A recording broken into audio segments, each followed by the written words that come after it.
Salut à tous, bienvenue dans Ciné Série et compagnie, l'émission exigeante, sensible et pointue sur le petit et le grand écran. Cette semaine, de l'amour, beaucoup d'amour, des étreintes, le feu de la passion. Avec Cécile de France qui vit une belle histoire à l'écran avec Albert Dupontel et revient plus bouleversante que jamais. Vous allez voir, c'est bon de la revoir, elle est dans la super interview. Un rendez-vous important pour les séries cette semaine, l'ouverture de Sérimania, le plus grand festival français dédié au programme du monde entier. Son grand patron Frédéric Lavigne a tout vu, tout décrypté et partage avec nous ses goûts personnels dans l'extra interview. Enfin, dans le screen, parfait, une leçon de mise en scène par une réalisatrice habitée, Brigitte Si. Elle signe une nouvelle adaptation du célèbre roman L'Astragale et filme la fougue romanesque et en noir et blanc de Reda Kateb et Leila Bekti. Mais tout de suite, petit et grand plaisir sont au programme de la sélection d'Isabelle Claire. Ah, si c'est une heure, alors là c'est autre chose. Yes, sir. Would you be able to think of anyone who might at least want to be present at the funeral? No.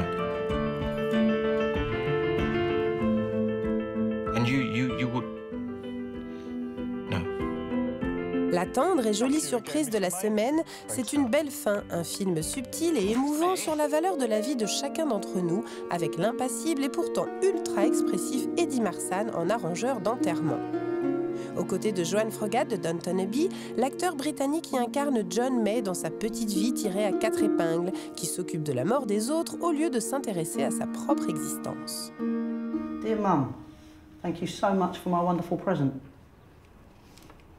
So she had a daughter?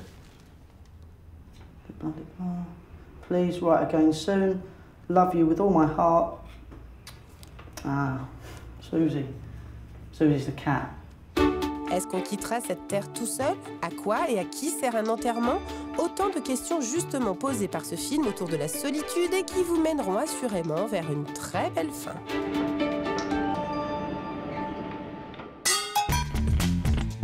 Vous aimez les séries, ce livre est pour vous. C'est pas comme si ce n'était pas clair. Le livre de la semaine est signé de notre Charlotte Bloom, autrement dit gage de qualité. L'auteur nous balade dans un panel subjectif des séries qui comptent et nous aide à faire des choix parmi les dernières productions, croisant les univers là où on ne les attend pas, avec une ligne éditoriale originale pour faire le tri et ne garder que le meilleur. Si vous êtes dingue de Tony Soprano, alors vous pourriez fort bien apprécier Sons of Anarchy, parce que dans les deux cas, c'est la figure maternelle qui compte. Et parce qu'une passion n'arrive jamais seule, c'est Twin Peaks, la mère de toutes les séries, qui ouvre et ferme le bal de ce très bel ouvrage à lire et partager. Le rendez-vous de la semaine, c'est le rendez-vous de l'Europe au cinéma grâce au 25e Festival de Beauvais, incontournable de tout cinéphile qui s'attache cette année à nous faire découvrir des nouveautés du vieux continent. Au programme, l'épreuve avec Juliette Binoche, forte et émouvante dans le rôle d'une photoreporter en porte-à-faux avec sa vocation. Get on a plane. Go to some godforsaken place. You come home. We're happy. But all the time you're just waiting for that next shot. Ou encore Rauha avec Viggo Mortensen dans une lumineuse ode à la liberté.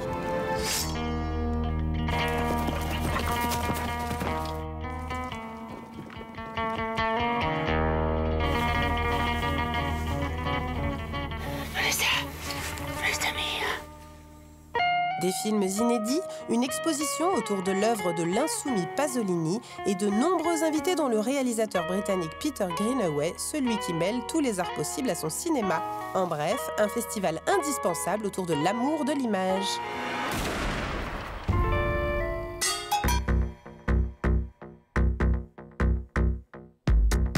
Ne quittez pas, dans quelques instants, une rencontre avec un de ceux qui embellissent l'image par le son.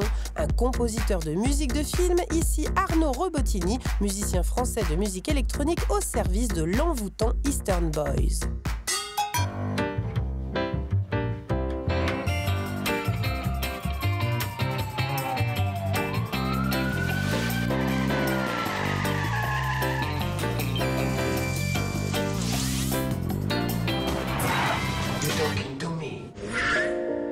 Elle a de grands yeux bleus, un sourire enfantin. Elle est belle et naturelle. Aujourd'hui, j'ai rendez-vous avec Cécile de France. Depuis son César du meilleur espoir pour l'auberge espagnole, Claude Miller, les frères Dardenne, Xavier Giannoli et Clint Eastwood l'ont dirigée.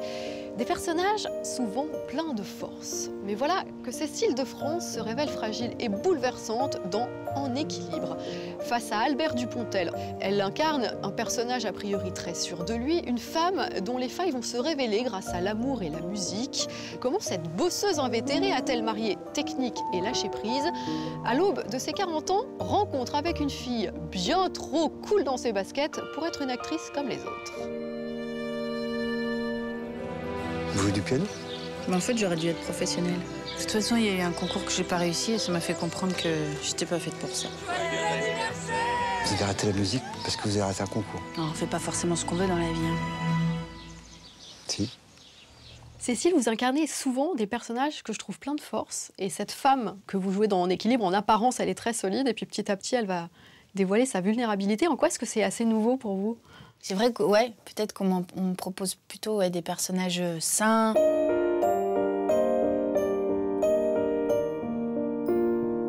Alors souvent, je me demande à quoi c'est dû. C'est toujours assez mystérieux d'essayer de comprendre pourquoi tel acteur ou telle actrice est choisi pour tel et tel personnage, alors que peut-être dans la vie, ils ne le sont absolument pas. Je suis attirée maintenant, oui, par des rôles où effectivement il y a une fragilité, une faille, parce que c'est beaucoup plus intéressant à interpréter. Et vous, Florence, paraît que vous êtes dans les assurances? Mais pas du tout, elle n'est pas les assurances. Elle est pianiste.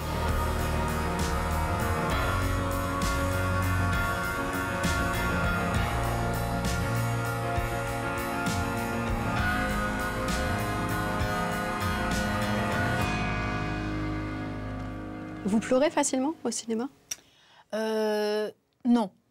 Non, parce que je suis toujours... comme je mets toujours une distance entre ce que je fais quand je tourne, puisque je considère que c'est de la création, et donc je mets une distance, en fait, entre moi, mes émotions de Cécile et mon personnage. C'est comme si j'étais tout le temps en train de sculpter quelque chose. Et donc, souvent, les larmes sont des fausses larmes, et même si je suis vraiment impliquée émotionnellement, il y a toujours une part de contrôle, un petit peu, comme si j'étais aux manettes et aux commandes d'un avion ou d'un appareil, quoi. Un petit peu la main gauche, les ongles face à face. Même quand vous êtes à cheval et qu'il y a un petit moment de panique, est-ce que là, on voit un petit bout de la vraie Cécile? Alors là, c'est volontairement que j'ai laissé la peur de Cécile apparaître au service du personnage, puisque Florence Carnel, mon personnage, est censée être morte de trouille. Donc moi-même, étant morte de trouille, je trouvais ça bien qu'on voit la vraie peur. C'est un petit piafé, ça, c'est pas méchant. Arrêtez, merde! À vous d'arrêter, arrêtez d'avoir peur. Qu'est-ce que vous avez dit, là? J'ai rien dit. Non, mais vous l'avez pensé. Oui, j'ai pensé connard! Bah voilà, vous l'avez dit. J'ai autorisé le visage, mes expressions personnelles à sortir au service du personnage. Comme dans la voiture.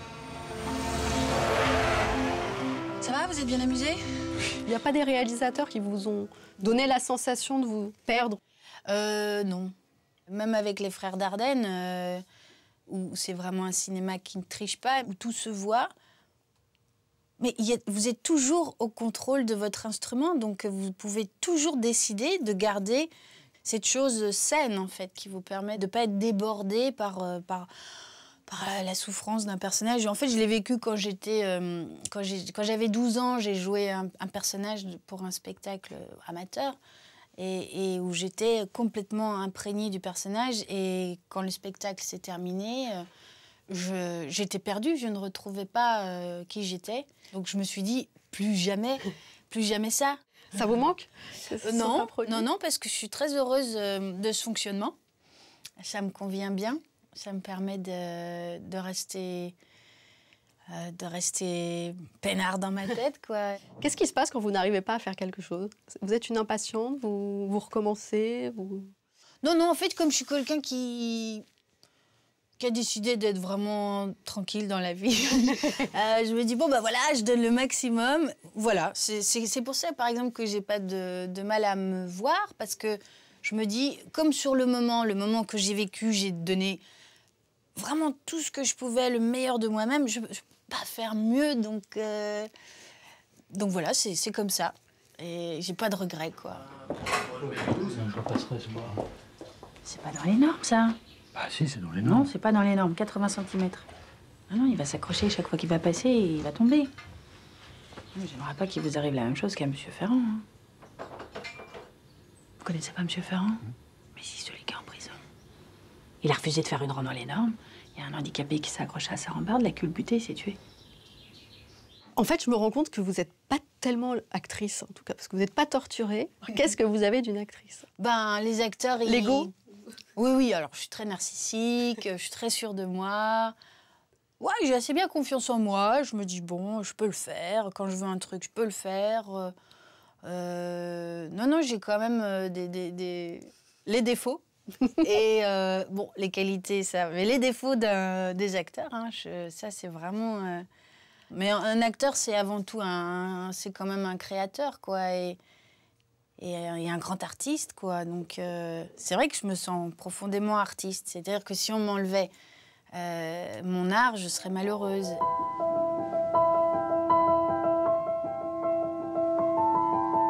Il faut que je m'amuse.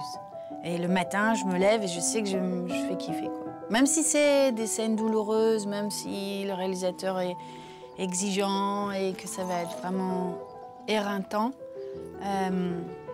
je sais qu'à un moment donné, dans la journée, je vais être au 7e ciel. Cécile de France est décidément un modèle unique. Passionnée par le jeu mais bien décidée à ne pas souffrir pour un rôle. Prochain rêve en tête, jouer dans une série en anglais si possible. Cécile n'en a pas fini avec le 7e ciel.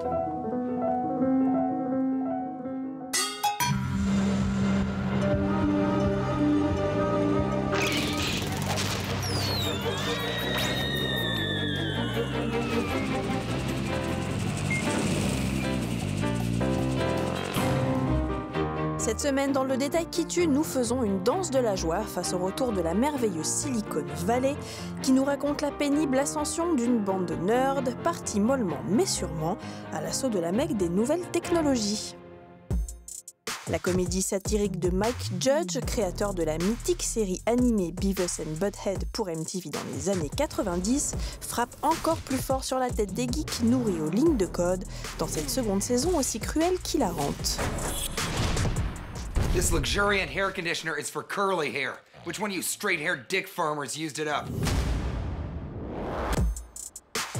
Dans la première saison de Silicon Valley, nos héros à lunettes finalisaient Piped Piper, une application ultra puissante capable de compresser des fichiers en un temps record sans perte de qualité. Un an plus tard, ce qui les intéresse, c'est de la vendre, et si possible cher, autant vous dire que c'est pas gagné. So at the end of season 1, Pied Piper won TechCrunch Disrupt, so everyone wants to invest. They're sort of jockeying between potentially all these other offers. They're still in the same house, they're still hanging out with each other. Our guys are expecting everything to be smooth sailing, and this year, as they're growing, they have a need for a lot more money. And in order to get that money, you have to make a lot of deals with the devil. I just want to get funded and build Pied Piper. I hate this part. Season 2 is sort of the rise of Richard. It's not any kind of easy rise. In fact, maybe he doesn't even rise all that much. Face à l'équipe de Richard, il y a le démoniaque Gavin Belson, patron de Hooli.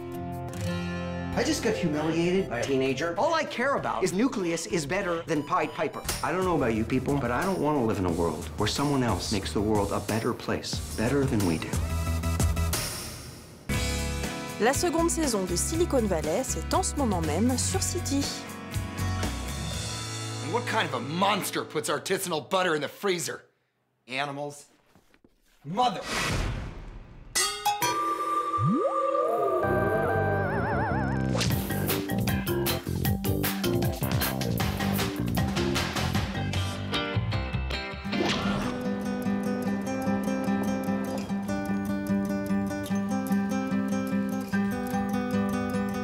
Chaque année, au mois d'avril, les fans de séries se retrouvent pendant 10 jours au Forum des Images à Paris pour le festival Sérimania.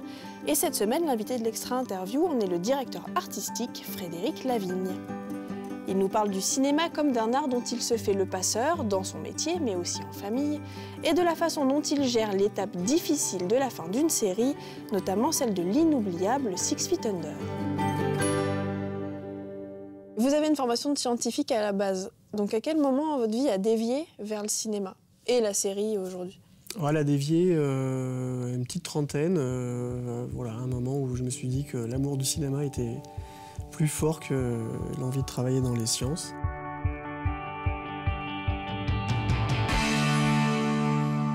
J'ai rencontré un festival particulier qui s'appelle Festival Premier Plan à Angers, où je suis allé comme spectateur et j'ai eu la révélation. Je me suis dit finalement c'est ça que je vais faire dans la vie, c'est travailler dans les festivals. Et donc voilà. Après j'ai fait du bénévolat dans ce festival, et puis après j'ai fait une espèce de stage, et puis l'année d'après le programmateur est parti et je suis venu avec mon petit sac et j'ai réussi à décrocher le poste. Donc c'est là que j'ai vraiment basculé dans le cinéma. Ce qui me plaisait, c'est que c'est un métier de passeur, c'est-à-dire c'est un moment où on transmet son amour du cinéma ou des films à un public qui a accès peut-être à un moins grand nombre de films ou un petit peu moins tôt, quoi, en amont de leur sortie, et puis à qui on essaye de faire passer cet amour, et puis aussi auprès de qui on amène les réalisateurs, les auteurs, et au cours de discussions, de débats, eh bien, on peut voilà, avancer un peu dans le rapport à l'artiste simplement qui a derrière ces films.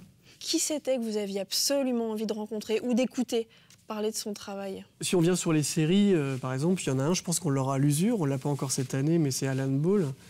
Donc je rêve vraiment qu'on l'ait un jour. Voilà, c'est quelqu'un qui a envie de venir, on le sait, on l'a rencontré spécialement à Los Angeles. Je pense qu'il viendra un jour, mais il faut juste que ça coïncide bien avec son emploi du temps. C'est vraiment quelqu'un dont j'ai envie d'entendre la parole, en tout cas, et puis de l'offrir aussi aux spectateurs.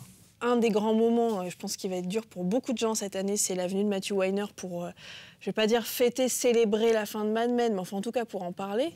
Et du coup, vous, comment vous vivez la fin d'une série? Avec l'expérience, on sait que ça va pas être facile. Quand on est très attaché à une série, on a à la fois une très grande peur d'être déçu, il y a aussi une forme de deuil, avec des personnages qui nous ont accompagnés pendant très longtemps, plusieurs années, qui sont presque devenus des espèces d'amis virtuels qu'on fréquente voilà, chaque année comme un rendez-vous au moment des nouvelles saisons. Et il y a une fin de série qui a été particulièrement plus difficile que les autres?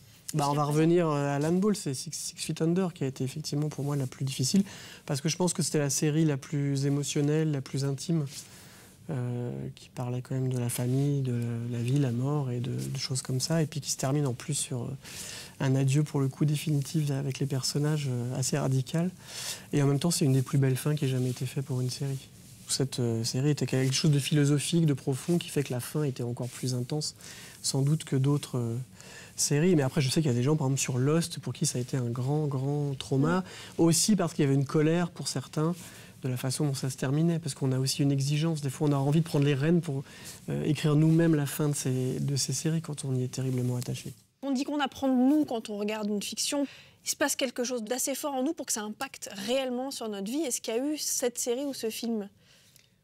Je dirais pas jusque-là quand même, mais après, c'est vrai que c'est des petites choses qu'on ne concrétise pas complètement, mais en particulier sur les relations humaines. Forcément, tout d'un coup, on va se dire « Ah, mais là, il faudra peut-être que je fasse plus attention à mes proches, plus attention à mes parents. » Voilà, dans des séries souvent qui touchent à l'intime. Évidemment, je pense que tous les couples se regardent en miroir dans The Affair. C'est aussi bien, évidemment, et c'est une histoire d'adultère, mais le rapport entre le mari et la femme fait que tous les couples, à mon avis, se questionnent même intimement, seuls, sur leur rapport à l'autre quand on regarde cette série-là. Mais vous n'avez pas eu dans votre vie des gros chocs de films ou des images que vous oublierez jamais, ou des musiques, ou un dialogue? Oui, non, alors un dialogue, non, mais par exemple, il y a eu un film qui s'appelle Notre pain quotidien, mais qui est un documentaire autrichien sur l'agriculture intensive, voilà, et la façon dont on élève aujourd'hui les poulets et les choses comme ça en Europe. Et donc, ça m'a partiellement encouragé à devenir végétarien. Donc ça, c'était un vrai choc. Ah oui, là, il y a un impact. Où à un moment, ces images-là sont restées ancrées. Ça a mis plusieurs années, d'ailleurs, à se déclencher. Et c'est resté tellement fort qu'effectivement, ça a contribué à ça. Est-ce que vous aimez l'idée de revoir des films qui vous ont plu il y a 15 ans, il y a 20 ans, avec votre regard d'aujourd'hui, et d'essayer de comprendre pourquoi ça vous a touché à une époque et ça vous touchera plus aujourd'hui? Des fois, je ne souhaite pas forcément les revoir. Je préfère les garder en mémoire plutôt que de les revoir. Quand je le fais, c'est souvent avec mes enfants. Enfin, c'est aussi ça, c'est le vrai plaisir, c'est ça. C'est de leur montrer des choses qui, à leur âge, m'avaient émerveillé dans une volonté de partage et de transmission. Après, des fois, il y a des sacrés déconvenus parce qu'eux ne sont plus du tout réceptifs. Aujourd'hui, ils ne sont plus équipés pour recevoir ce film. Et même moi, des fois, je m'aperçois que ça ne fonctionne plus du tout. Par exemple, grande déception familiale autour de La Panthère Rose avec Peter Sellers, en fait, qui a quand même un rythme impossible, quoi. C'est une lenteur. Enfant ou même aujourd'hui, c'est quoi les grandes figures du cinéma auxquelles vous vous identifiez? Je pourrais pas dire qu'il y en a une particulière. J'ai jamais absolument adoré les figures policières ou militaires ou cow-boys. Enfin, pour moi, c'est un peu trop... Non, mais c'est un peu trop violent. À la rigueur, le personnage du journaliste m'intéresse plus. Ah. Voilà. Par exemple, le personnage de Zodiac, ou même, voilà, je vois l'affiche de Fenêtre sur cour, le photographe de Fenêtre sur cour. Voilà, cette façon de... L'observateur, voilà, en fait. L'observateur, celui qui, à un moment, va rencontrer plein de gens, va dévoiler une certaine vérité, mais par la rencontre, hein, par l'enquête et pas par la punition, pas par le règlement de compte, mais juste par essayer de trouver la vérité.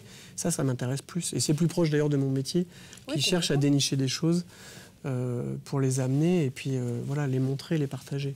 Bon, ce sera ma dernière question, mais il y a un pan là, de Série Mania cette année qui s'intéresse à la figure de la femme et dans l'industrie et sa représentation dans les séries. Est-ce qu'il y a un personnage féminin qui vous a particulièrement touché? Le personnage de Girls de Lena Dunham est quand même quelque chose de vraiment impressionnant. I'm telling you, Iowa's incredible. We should all move here and start the revolution.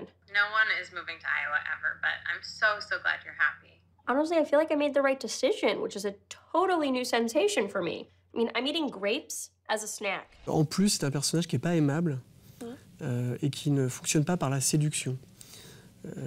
Donc, elle a quand même tout pour avoir du mal à se faire une place comme héroïne phare de notre imaginaire. Hein. Elle fait quand même tout pour qu'on la déteste. Et en fait, je trouve que justement, elle révolutionne pas mal de choses. C'est qu'à un moment, je pense que c'est plus l'apparence qui est le vecteur de sa séduction. C'est vraiment son comportement, ce qui lui arrive, de bien et de pas bien aussi. Et je trouve que là-dessus, c'est un des personnages les plus marquants des dernières années. Comme chaque année, Série Mania proposera le meilleur des séries du monde entier et accueillera des invités de marque. Toutes les infos sur Internet. Ne manquez pas dans quelques instants dans le Screen Parfait une rencontre avec Brigitte Si. Cette réalisatrice, connue notamment pour son travail dans les prisons, signe une nouvelle adaptation de L'Astragale d'Albertine Sarrazin, morte à 29 ans après une courte existence largement passée derrière les barreaux. Brigitte Si filme cette quête de liberté en noir et blanc, et tout cela, c'est à voir après la suite des choix d'Isa. Si c'est une heure, alors là c'est une autre chose. Yes, Parce que le cinéma, c'est souvent une aventure à plusieurs, notre homme de la semaine s'appelle Arnaud. Il est compositeur et c'est lui qui a créé la bande originale de l'excellent Eastern Boys, dernier film de Robin Campillo. Eastern Boys, c'est une fiction hypnotisante et tendue sur les rapports de domination entre les hommes, tout en rupture de rythme et en temps qui s'étire. Un défi parfait pour Arnaud Robotini qu'on ne présente plus dans la sphère électro. Mais un réalisateur de films et un compositeur de musique parlent-ils la même langue pour mettre leurs idées en commun? C'est la question du jour.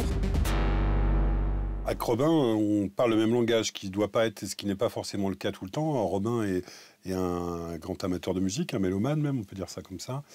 Donc le dialogue s'est fait très facilement.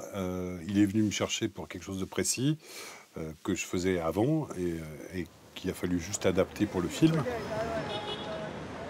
Il m'a parlé de la scène de la gare du Nord tout de suite, que pour lui c'était cette scène d'introduction qui est magnifique d'ailleurs, était importante, et l'arrivée du thème, là c'est vraiment sur ça qu'on a travaillé au départ.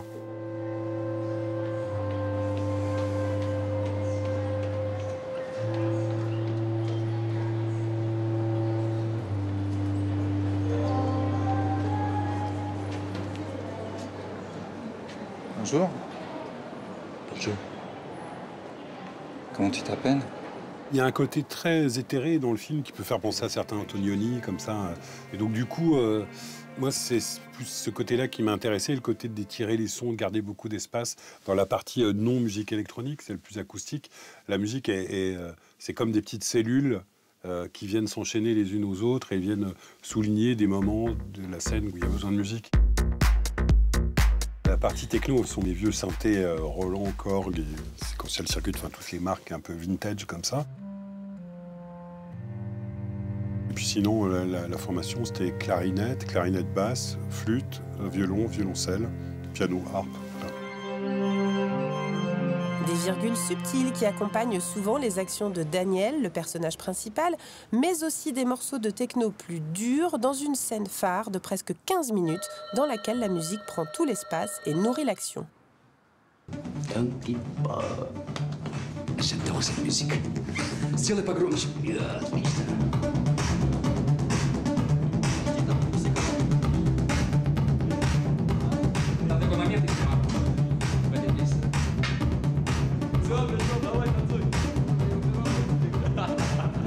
Personnellement, je trouve ça toujours très difficile, la musique électronique sur les films.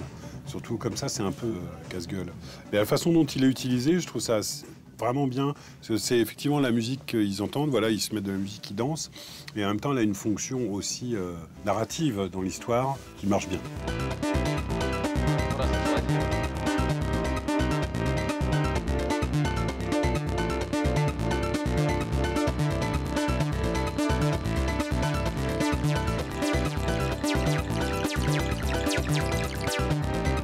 C'est un travail aussi agréable, moi qui fais des disques solo, dont c'est moi le chef, donc je décide de tout. Et là, d'être un peu au service de quelqu'un, comme ça en plus, quelqu'un d'aussi intéressant que Robin, c'est super agréable, voilà, de fournir de la matière et de voir qu'elle est mise dans autre chose que ce qu'on a l'habitude de faire. Des thèmes musicaux récurrents, le son d'un bon vieux synthé qui s'oppose au souffle d'une clarinette basse, le travail d'Arnaud a indéniablement apporté une couleur en plus au film. Conclusion mélomane du jour, à bas les musiques préexistantes, vive la bande originale au cinéma. Allez, ciao.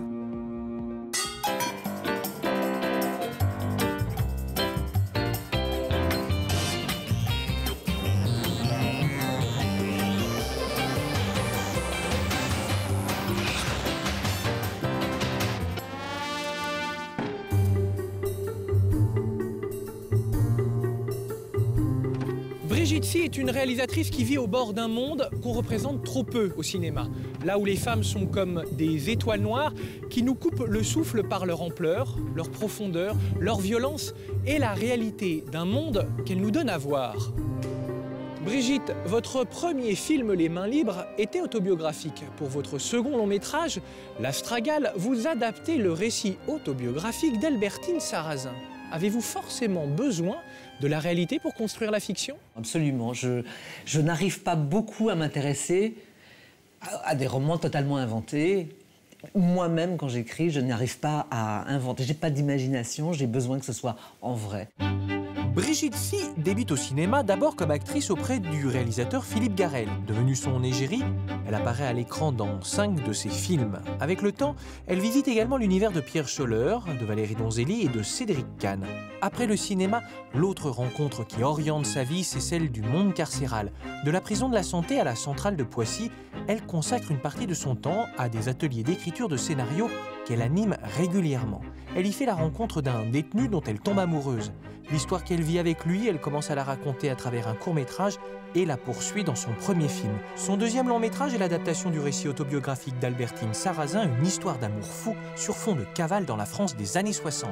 L'Astragale, c'est donc une communauté de destins mutilés, celui de Brigitte Sy et d'Albertine Sarrazin, et celui de leur personnage avançant de guingois dans l'existence, puisque l'Astragale, c'est le nom de l'os du pied que se brise l'héroïne lors d'une de ses fugues.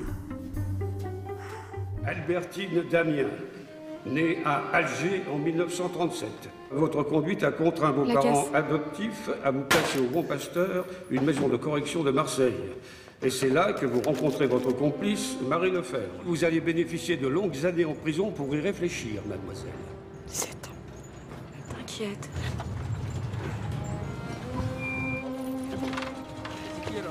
Et moi, je vais où?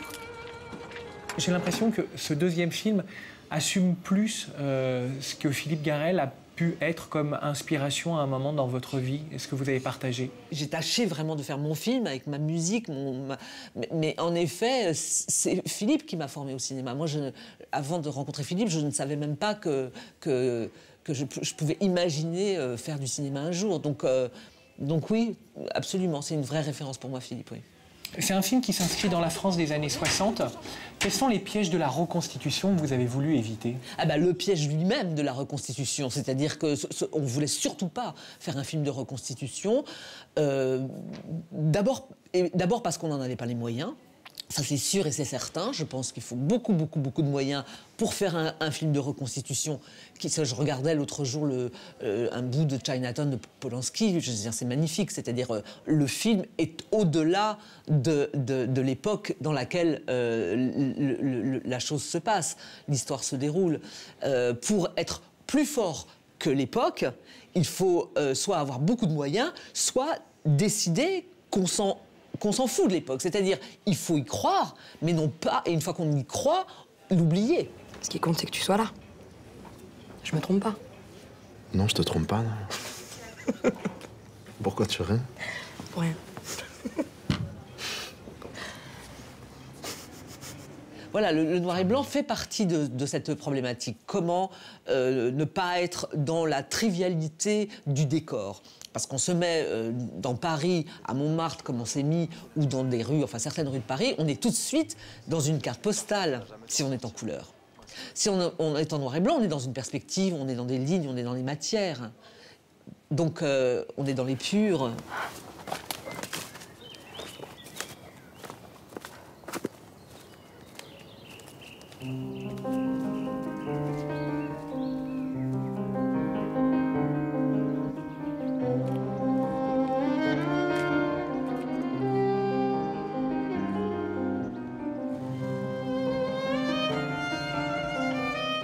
Albertine et Julien viennent de se rencontrer. Il a été la chercher dans les bois. Qu'est-ce que vous vouliez raconter avec cette séquence en moto? Alors vous savez, le cinéma, c'est plein de circonstances hasardeuses. Elle n'existait pas, cette séquence. La séquence qui existait, c'était celle de l'arrivée de Julien. Pour moi, c'était très important de filmer l'arrivée de Julien avec ce phare, le soleil de Julien qui arrivait dans la nuit pour aller chercher Albertine. Donc on a installé la caméra comme il fallait pour le plan de Julien en longue focale. Et puis, Leïla, elle a dit « Mais non, mais il faut absolument aussi les filmer tous les deux ». Mais je dis « Oui, mais moi je veux bien, mais on n'a pas le temps de faire ça ». Et elle a dit « Si, on prend le temps, on le fait ». On l'a fait. Et ça a donné ça.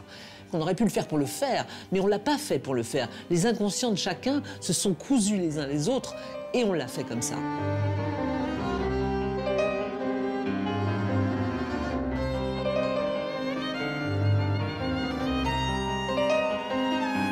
Comment il est construit, votre noir et blanc? Vous avez tourné en pellicule, noir et blanc?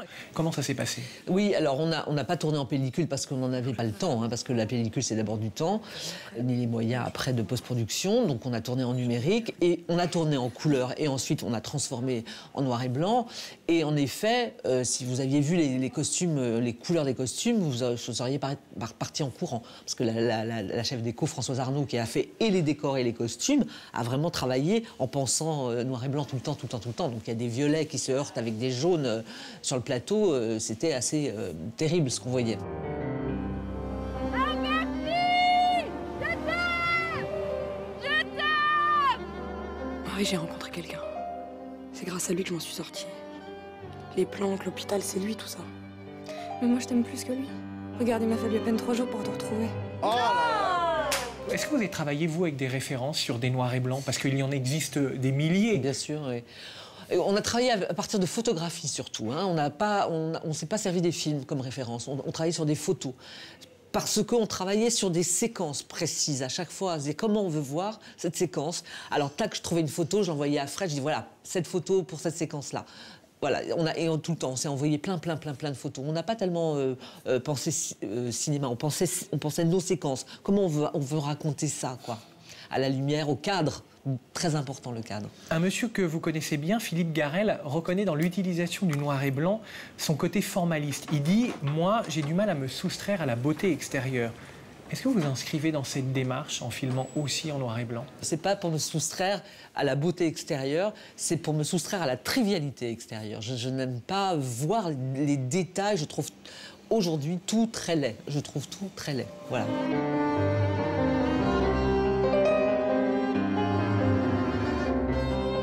Et la musique, pour moi, c'est très important dans un film, dans mon film et dans les films en général. Et je n'entendais pas du tout la musique du film. Et pendant très longtemps, je ne l'ai pas entendue. Et j'ai rencontré Béatrice Thirier et on a travaillé ensemble, mais vraiment comme deux cuistots autour d'un plat. C'est-à-dire à ôter ça, à remettre ça. Et on a... Vous savez, la musique, c'est pas quelque chose qui... Enfin, pour moi, c'est pas quelque chose qui se pense, c'est quelque chose qui se sent, qui se ressent sur les images. Comment on accorde aux images. Il fallait qu'elle s'accorde aux images, au visage. Et ça a donné ça. Alors si ça fait un sentiment de liberté qui s'accorde à ce que le film raconte, mais je suis très contente. Pourquoi filmez-vous? Pour rattraper quelque chose que j'ignore.